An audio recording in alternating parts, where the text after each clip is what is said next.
Morning, everybody. Hot top. Listen to you most of the time. Good morning. Y'all doing?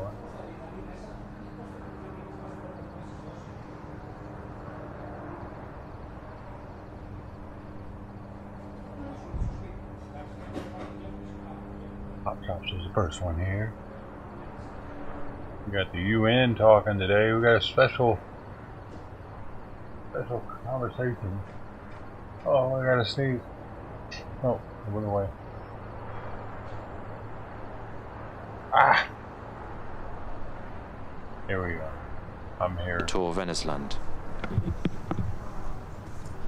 Mr. President, members of the Security Council, I'm devoting my regular briefing on the situation in the Middle East to the 28th report of the implementation of Security Council Resolution 2334. The Secretary General's written report covers the period between 19 September and 7 December. As the war between Israel and Hamas in Gaza rages on, 2023 ends as one of the deadliest in the history of this conflict, with the situation deteriorating on nearly all fronts. Mr. President, since the end of the written reporting period, hostilities have continued inside Gaza as Israeli forces advances further into Khan Yunis in the southern part of the Strip, and intensified operation in reported Hamas strongholds in the north, in Jabalia refugee camp and in Shushaiyeh neighborhood, as well as in Kamal Adwan hospital. Intensive Israeli airstrikes continue across the Strip.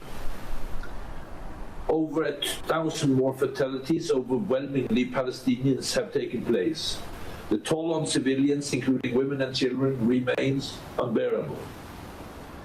With more than 100 Israeli hostages still held by Hamas, the Israeli army announced it had retrieved the bodies of 3 hostages, 2 from tunnels in Jabalia refugee camp and 1 woman. On 15 December, the IDF said that Israeli soldiers has mistakenly shot and killed 3 hostages in Shushaiyeh. Hamas and other militant factions have also continued to indiscriminately fire rockets at areas in southern and central Israel, including a barrage aimed at Jerusalem on 15 December. The delivery of humanitarian aid in the Strip continues to face nearly insurmountable challenges. Amid displacement of an unimaginable scale and active hostilities, the humanitarian response system is on the brink. Limited steps by Israel, including allowing entry of more fuel, food and cooking gas, and opening Kerem Shalom, Karem Abu Salem crossing for the entry of humanitarian supplies are positive, but fall short of what is needed to address the human catastrophe on the ground. In the northern part of the Strip, that remains mostly inaccessible to humanitarian actors due to insecurity as well as access restrictions imposed by Israel. Mr. President, in our focus on Gaza, let us not forget that our attention during the first 9 months of this year was on a West Bank in crisis, with mounting pressures for settlement activity, which I know more than doubled to reach a new annual record since 2017, settler violence, increased Palestinian armed attacks, Israeli security forces operation, a rapidly deteriorating fiscal and economic situation, and the Palestinian Authority struggling to face these challenges. Most of these trends have continued and intensified. On 8 December, Israeli forces killed 6 Palestinians, including a 14-year-old child, in a local commander in the Fatah-affiliated Al-Aqsa Martyr Brigades during operations in Al-Fara'a refugee camp, which led to exchanges of fire with armed Palestinians. Over 12 to 14 and 16 to 17 December, 2 large-scale Israeli operations took place in Jenin refugee camp and in Tulkarem, respectively. The operations included exchange of fire with armed Palestinians, Israeli drone strikes, He's not even listening. Operations. In Tulkarem, Half of them look, this guy's on his phone, this guy's on his phone. None of them are listening. And dozens were arrested. Fucking stupid. The Palestinian Authority's fiscal situation continued to be extremely precarious amidst broader economic concerns across the West Bank. Who is listening to this? Me? I'm the only one. I'm not listening anymore. Since Israeli imposed strict entry restrictions following They're not listening? October I'm not attacks. listening. Mr. President, I remain concerned about the wider impact of the war in Gaza and the risk for escalation in the region. Daily exchanges of fire across the blue line have continued with the risk of miscalculation and escalation, posing a grave threat to regional stability. It is imperative that Lebanon not be dragged into regional conflagration and that the parties return to cessation of hostilities under the framework of Resolution 1701. Meanwhile, in the Red Sea, the Houthis in the Yemen have targeted numerous vessels by boarding parties as well as by armed drones and missiles. Strikes have damaged a number of ships and other interdicted by US and other neighbor forces in the area, raising concerns over the safety of shipping to the vital trade artery. 4 major shipping companies have reportedly directed their vessel not to transit through the Red Sea, while Israel's Eilat port has reported an 80% drop in revenue since attacks began. Mr. President, I will now turn to several observations regarding the implementation of the Commission on Security Council Resolution 2334 during the reporting period. The violence that has taken place since 7 October in Israel and the occupied Palestinian territory, particularly in and around Gaza, has shaken the region and most tragically the lives of millions of Palestinians and Israelis. The violence has taken. I strongly condemn the abhorrent armed attacks by Hamas and others in Israel. Nothing can justify the acts of terror that were committed and the deliberate killing, maiming, and abduction of civilians and other protected persons. Accounts of the attacks reveal acts of brutality that are impossible to accept and comprehend. I am appalled by the report of sexual violence during the attacks. This must be vigorously investigated and prosecuted. The indiscriminate firing of rockets towards the Israeli population center, which continues to this day, is a violation of international humanitarian law and must cease completely. I welcome the release of 110 Israeli foreign hostages and reiterate that all remaining hostages must be immediately and unconditionally released in line with UN Security Council Resolution 2712. The magnitude of hostilities between Israel and Hamas and the scope of death and destruction in Gaza have been unprecedented and unbearable to witness. I unequivocally condemn the killing of civilians in Gaza, including women and children. I mourn the loss of every civilian, including 131 UN colleagues, the single largest loss of life in the history of the organization. I remain gravely concerned by the impact of the ongoing hostilities of the humanitarian situation in Gaza. The current conditions are making it impossible for meaningful humanitarian operations to be conducted. I'm also deeply concerned by escalating tensions in the occupied West Bank, including East Jerusalem. Intensified armed exchanges between Palestinians and Israeli security forces, predominantly in the context of Israeli operations, have led to exceedingly high levels of fatalities and arrests. I reiterate that security forces must exercise maximum restraints and use lethal force only when it's strictly unavoidable to protect life. I am alarmed by the lethal attacks carried out by Israeli settlers against Palestinians and by Palestinians against Israelis in the occupied West Bank and Israel. All perpetrators of violence must be held accountable and swiftly brought to justice. I am appalled by the numerous instances of officials glorifying violence, encouraging the killing of civilians. Such rhetoric is abhorrent and must be clearly rejected by leaders on both sides. Leaders have an obligation to clearly and explicitly condemn acts of terror and violence directed against civilians. I remain deeply troubled by the relentless expansion of Israeli settlements in the occupied West Bank, including East Jerusalem, that is impeding access to Palestinians to their land and resources and threatening the viability of a future independent Palestinian state. I reiterate that Israeli settlements constitute a flagrant violation of UN resolutions and international law and call on the government of Israel to cease the advancement of all settlement activity immediately. Mr. President, this war has once again served as a devastating and tragic reminder that there is no substitute for a legitimate political process that will resolve the core issues driving the conflict. It is critical that this important junction to enable the parties to re-engage on the long-delayed political path to a two-state solution. I urge Israelis, Palestinians, the states of the region and the broader international community to work together towards this goal. The UN efforts to support this objective has already begun through active consultations in the region. Our work must continue. The UN remains committed to supporting Palestinians and Israelis in ending the occupation and resolving the conflict in line with international law, relevant UN resolutions and bilateral agreements in pursuit of the two-state Israel and an independent, democratic, viable and sovereign Palestinian state, of which Gaza is an integral part, living side by side in peace and security with its secure and recognized border on the basis of the 1967 lines with Jerusalem as the capital of both states. I thank you. I thank Mr. Tor Vennesland for his briefing. I now give the floor to Major General Patrick Gauchat. Thank you, Mr. President, Excellencies, distinguished members of the Security Council. I'm grateful for the opportunity to address the Council, sharing the perspective of the United Nations Truth Supervision Organization, UNSO, on the situation in the Middle East. Mr. President, the events of Saturday, 7 October surprised, shocked, and appealed everyone, and the conflict they have triggered continued to reverberate in the region. Since UNSO does not have a person presence in and around Gaza or southern Israel, UNSO personnel were not in a position to observe directly the events of the 7 October or developments since. But those events have assuredly impacted our operations and regional dynamics. Mr. President, the history of UNSO goes back 75 years. On May 29, 1948, this Council called for cessation of hostilities in Palestine under Resolution 50. This truce was to be supervised by a UN mediator assisted by a group of military observers that would become known as United Nations Truce Supervision Organization, the first peacekeeping mission in the history of the United Nations. In 1949, with the signing of 4 armistice agreements, one between Israel and each of its Arab neighbors, Egypt, Jordan, Lebanon, and the Syrian Arab Republic, the Council declared the role of the mediator complete and transferred the role of supervising the implementation of the armistice agreement to the Chief of Staff, UNSO. In addition, UNSO was also tasked with assisting the parties in their application and observance until the peaceful adjustment of the future situation of Palestine. That two-part mandate remains the basis for UNSO's presence to this day and is accomplished through 1. Deploying expert military observers to maintain unconditional ceasefires, and 2. Maintaining a strong regional liaison with host nations. Mr. President, on the operational level, from 8 October, many ceasefire violations have occurred across the blue line between Israel and Lebanon, and then on the Golan between Israel and the Syrian Arab Republic. UNSO's military observer, who constitute Observer Group Lebanon, OGL, and Observer Group Golan, OGG, under the operational control of the UN Interim Force in Lebanon, UNIFIL, and the UN Disengagement Observer Force, UNDOF, respectively, took appropriate and adapted security measures. They continue to fulfill the critical role of assuring accurate military reporting, accurate military observation, investigation of ceasefire violations, inspection on the Golan. And these reporting enable liaison with the parties, including for the purpose of escalating tensions. During the last few weeks, the adaptations were mainly logistic, security, rotation, and deployment of personnel. Since 8 October, the military crossing points, which UNSO uses between Israel and Lebanon, as well as between the Israeli-occupied Golan and the Syrian-controlled Golan, has been closed. Similarly, the access points to the closed observation post, located just after the IDF technical plants on the Golan, were sealed, impeding the rotations and the logistical support. Through good dialogue with the parties, UNSO was able to put in place the minimum required support and security for the deployed military observer. In southern Lebanon, where a very clear escalatory pattern is observed, UNSO military observer in OGL still conduct blue line patrols every day, taking calculated risks. As part of the wider work conducted by UNIFIL, this international presence influences restraint by the parties in their kinetic activities. Our female military observers are key in connecting with local women and children across the area where UNSO is deployed, noting our exemplary percentage of female officers, 22% in the mission. The everyday liaison function of UNSO military observers include engaging with local population, local leaders, and military commanders. I want here to add that their presence during the current tensions in South Lebanon is reassuring for the local population. Mr. President, in parallel with the work of the military observers on the ceasefire lines, UNSO maintains liaison offices in Cairo, Beirut, and Damascus, as well as in Jerusalem for Jordan and Israel. UNSO regional liaison mandate allows the mission to analyze and address complex issues, especially those not covered by other missions operating in the region, whether peacekeeping or SPRs. It also allows us to be in direct contact with the 5 parties. And I want to stress a very good contact with all 5 parties, passing messages and establishing tactical confidence-building measures. I have done that numerous times since 7 of October. In each of the capitals of the 5 hosting countries of UNSO that I have visited, authorities have shared their view on the regional situation as well as on the ceasefires in which UNSO is involved through OGL and OGG.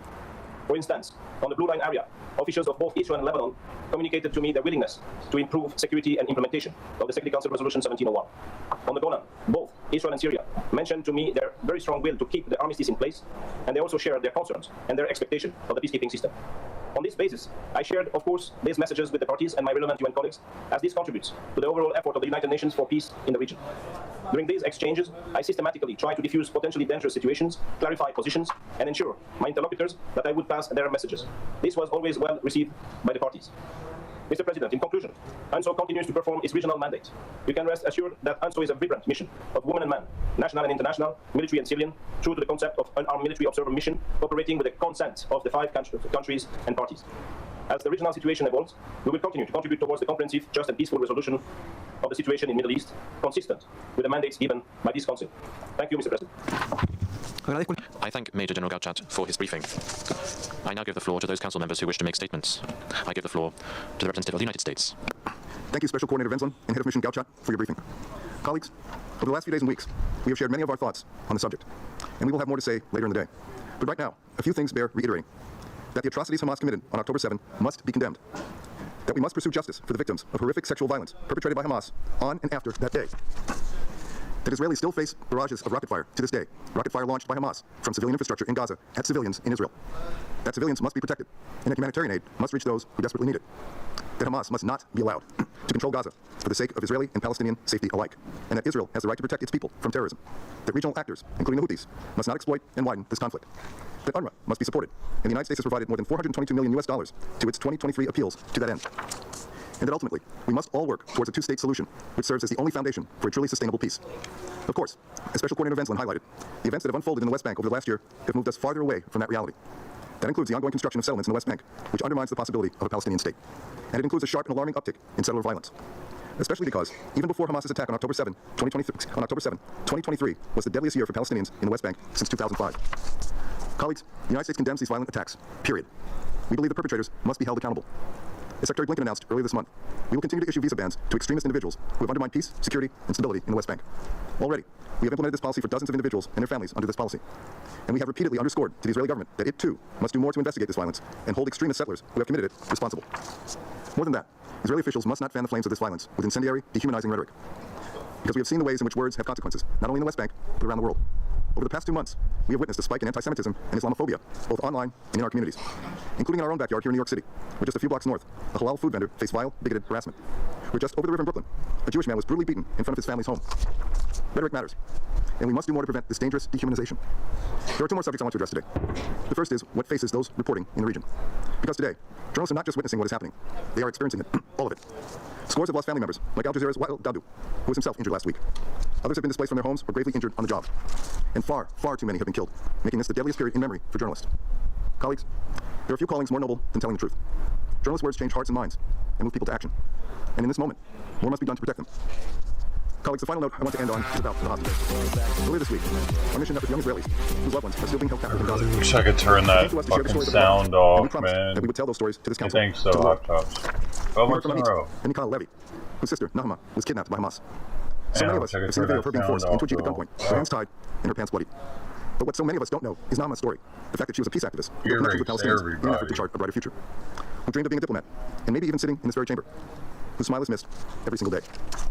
We will continue to share Nahma's story, and every hostage's story, until they're home. Until Hamid and Mikhail can embrace their sister once again. Colleagues, we must hold space for the heartbreak on all sides.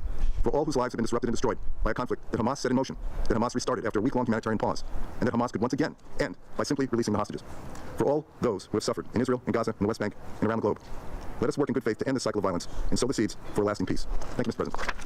It ruins every sub I get, because every time I get one, I feel the need to try to figure out Thank you, Special Coordinator why Vincent, that for your fucking does updates. that. So And I thank Major General Gosha for sharing UNSTO's valuable activities. Japan really expresses its grave figure it concern out. over the worsening humanitarian crisis in Gaza.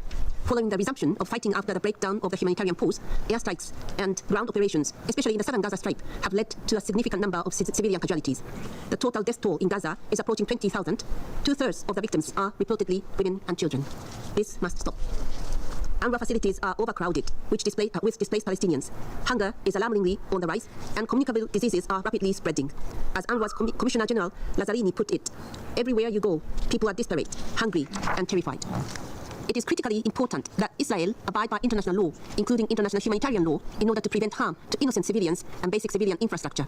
Japan also calls for all parties to act faithfully based on UN Security Council Resolution 2712. The amount of assistance crossing through Rafah is nowhere near enough. We note that the border crossing at Kerem Shalom is finally open for direct delivery of humanitarian assistance to Gaza. This will be a crucial lifeline to many, but as we heard from Special Coordinator, it is still too short for the needed. Mr. President, beyond Gaza, there remains a serious risk of regional spillover. Continued clashes on Israel's northern border could easily escalate with a single miscalculation. Missile launches and attacks on vessels by the Houthis are causing a considerable interruption to global shipping and threaten maritime security in the region. Of particular concern is the Galaxy Leader, which is a ship operated by the Japanese company that was seized and has been held along with its multinational crew by the Houthis for nearly a month. We strongly urge the Houthis to immediately and unconditionally release both the crew and the ship. Mr. President, meanwhile, in the West Bank, we observe with concern spiking settler violence and attacks on Israelis by Palestinians, which are inflaming the situation. Japan also calls once again on Israel to refrain from advancing settlement activities, which are a clear violation of international law and against relevant Security Council resolution. In conclusion, the international community must exert all its efforts to urgently alleviate the suffering in Gaza and end this tragedy. We can no longer ignore the root causes of the long-standing Israeli-Palestinian conflict. Israel and an independent Palestinian state must live side by side in peace and security. We must heed the calls of voices around the world who wish to see these aspirations realized fully and decisively. There is simply no alternative. Now it's high time to act. I thank you, Mr. President. I thank the representative of Japan for her statement. I now give the floor to the representative of Brazil. Thank you, Mr. President. I also thank Special Coordinator Winsland and General Gosha for their briefings. Brazil deeply regrets that Resolution 2334 continues to be disregarded, a fact that only aggravates the negative trends impairing the two-state solution. Regrettably, that is the case of almost every single resolution passed by this Council regarding the Israeli-Palestinian conflict, not to mention those that were simply vetoed. As the world watches the appalling human toll of the ongoing war in Gaza with astonishment and powerlessness, settlement activities in contravention of international law have continued and expanded, relentlessly and undisturbed, throughout the occupied Palestinian territory, in flagrant violation of international law and in defiance to the authority of this Council. We are deeply concerned by the increase in the displacement of Palestinians from their homes as a result of settlement activities, which only worsened after the 7th October terrorist attacks against Israel, as well as by the intensification of settler violence in the West Bank. State violence has been on the rise not just in Gaza. Demolitions, eviction orders, and other types of attacks against Palestinians and their households have further expanded in Palestinian land, including East Jerusalem. The latest Secretary General's report on the implementation of Resolution 2334 reminds us of the gravity of the situation, including the staggering numbers of victims and the amount of destruction caused by the war. Unprecedented levels of violence and destruction in a region already marked by serious instability have, in the latest reporting period, produced the deadliest record record for both Israelis and Palestinians in the history of this 75-year-old conflict. UN officials, including the Secretary General, have also warned us about the imminent collapse of the humanitarian system in Gaza, prompted by military operations imperiling the safety of humanitarian workers and by decisions to limit the inflow of humanitarian aid to those in need. Our failure in responding to their call for help through a ceasefire and the scaling up of humanitarian aid has contributed to further loss of innocent lives. Mr. President, with its slow action, the Council has been condoning this never-ending cycle of violence and lawlessness for far too long. Our inability not just to pass meaningful resolutions, but also to enforce decisions already adopted, has created the impression that in the Middle East, the only law that matters is the law of the strongest. This state of affairs is not in the interest of anyone. On the contrary, it only breeds further violence and resentment. It also encourages contempt for the law and disbelief in the ability of the international community to deliver on its promise of and on its commitment to a two-state solution with Israel and a viable state of Palestine living side by side in peace and security within mutually agreed and internationally recognized borders. Our collective duty to advance durable peace in the Middle East requires from us now that we ensure respect for international law by all parties to the Israeli-Palestinian conflict, including the protection of civilians, the immediate and unconditional release of hostages, and the delivery of humanitarian aid in the occupied Palestinian territory as a whole, through justice, accountability, and reconciliation, including by putting an end to the Israeli occupation that began in 1967 and the respect of all pertinent Security Council resolutions. Thank you. I thank the representative of Brazil for his statement. I now give the floor to the representative of Switzerland. Thank you, Mr. President. I'd like to start by thanking the Special Coordinator of Windsland and Major Patrick Gosha for their participation in this meeting. We welcome their efforts and thank them for the efforts to ensure respect for international humanitarian and human rights law and to liaise with all regional actors to avoid regional escalation. As the Secretary General's latest reports point out, Resolution 2334 of the Security Council condemns, and I quote, all acts of violence against civilians, including acts of terror, as well as all acts of provocation, incitement, and destruction. And in this spirit, Switzerland condemns the act of terror committed by Hamas on the 7th of October and has since called for the immediate and unconditional release of the hostages. In his report, the Secretary General also strongly condemns these acts of terror, including the taking of hostages and the sexual violence committed during the attacks by Hamas. Since then, thousands of civilians have tragically lost their life in Israel and many more throughout the occupied Palestinian territory. The risk of the conflict becoming regional remains real, as is shown by the growing tensions on both sides of the Blue Line. The situation in the West Bank and in East Jerusalem also shows this. The number of deaths amongst civilians there was already reaching frightening record highs before the 7th of October. Since then, violence has increased, and according to the UN, more than 250 Palestinians, a quarter of them children, have been killed. More than two-thirds of them died during Israeli operations, including airstrikes and incursions, particularly in the Tulkarem, Jenin, and Balata camps. Switzerland calls on Israel to respect its obligations under international law during such operations. In particular, the use of force must meet the criteria of necessity and proportionality and protect every individual's right to life and security of person. We also condemn the violent acts committed by settlers against Palestinian civilians, which reinforce the coercive environment prevailing in the West Bank. This has led to the deaths of several Palestinians, the forced displacement of more than 1,000 civilians, and the destruction of essential infrastructure since the 7th of October. The escalation of this violence is unacceptable. Switzerland recalls Israel's obligations under international law, including the obligation to protect the civilian population. In an environment of near complete immunity, independent investigations must be carried out into all violations of international law in order to bring the perpetrators to justice. In addition, Israeli settlements in the occupied Palestinian territory are illegal under international humanitarian law, as mentioned, into all violations of international law in order to bring the perpetrators to justice. In addition, Israeli settlements in the occupied Palestinian territory are illegal under international humanitarian law, as mentioned in Resolution 2334. As the occupying power, Israel must refrain from taking any measures that would introduce permanent changes into the Palestinian territory. Mr. President, in Gaza today, the protection of civilians is not being respected. Aid remains insufficient. It must be increased. Its relevance must be ensured. And above all, the conditions must be created for its effective distribution throughout the Gaza Strip. We welcome the opening of Kerem Shalom and expect it to allow the entry of humanitarian and commercial goods via a variety of access routes.